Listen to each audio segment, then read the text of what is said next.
राष्ट्रवादी काँग्रेसमधील दोन्ही गट एकत्र येण्याच्या चर्चेमुळे नाराज झालेले पुण्याचे माजी महापौर आणि राष्ट्रवादी शरदचंद्र पवार पक्षाचे शहराध्यक्ष प्रशांत जगताप आता नव्या राजकीय वाटेवर निघाले आहेत.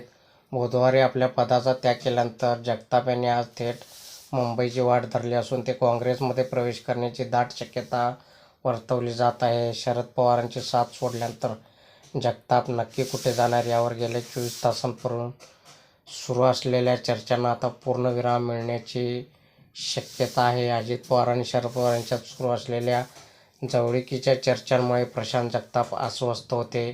पुरोगामी विचारांशी तडजोड नको या भूमिकेतून त्यांनी पक्षाचा राजीनामा दिला. मी आगामी महापालिका निवडणूक लढवणार असून माझ्या पुढील वाटचालीचा निर्णय लवकरच जाहीर करेन असं सूचक विधान त्यांनी राजीनामा देताना केले होते. यावर तुम्हाला काय वाटते कमेंट बॉक्समध्ये लिहा.